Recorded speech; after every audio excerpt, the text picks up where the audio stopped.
ഇന്ന് നമുക്ക് മുളക് ചുട്ടരച്ച് ചമ്മന്തി എങ്ങനെ ഉണ്ടാക്കാൻ നോക്കാം.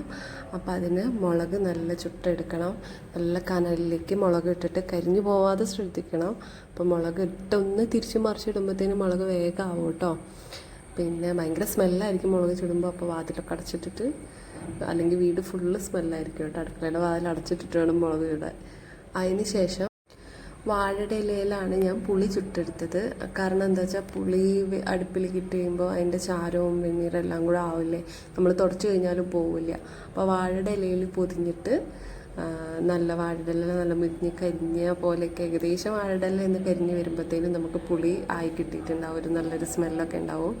അപ്പോൾ ഞാൻ എടുത്ത പുളി കുറച്ച് കൂടിപ്പോയി, അത്രയും പുളി എടുക്കണ്ട കേട്ടോ. കുറച്ചും കൂടെ ഞാൻ എടുത്ത പകുതി പുളി എടുത്താൽ മതി. ഞാൻ എന്നിട്ട് കുറച്ച് തേങ്ങയൊക്കെ എക്സ്ട്രാ ഇട്ടിട്ട് അഡ്ജസ്റ്റ് ചെയ്യുക ചെയ്തത്. പക്ഷേ നല്ല ടേസ്റ്റാണ്. നമുക്ക് ചൂട് ചോറിൻ്റെ കൂടെയൊക്കെ കഴിക്കാൻ വേണ്ടി നല്ല ടേസ്റ്റുള്ളൊരു ചമ്മന്തി കേട്ടോ. അപ്പോൾ ആദ്യം മുളകും പുളിയും ഉപ്പും കൂടെ ചേർത്ത് അരയ്ക്കണം. അതിന് ശേഷം തേങ്ങ ഇട്ടിട്ടൊന്ന് ചതച്ചെടുത്താൽ മതി കേട്ടോ. അപ്പോൾ എല്ലാവരും ഒന്ന് ട്രൈ ചെയ്ത് നോക്കണം. നല്ല ടേസ്റ്റുള്ള ചമ്മന്തിയാണ്. ചമ്മന്തി മാത്രം കൂട്ടി നമുക്ക് ചോറുണ്ടാം. അപ്പോൾ ശരി, ഓക്കെ.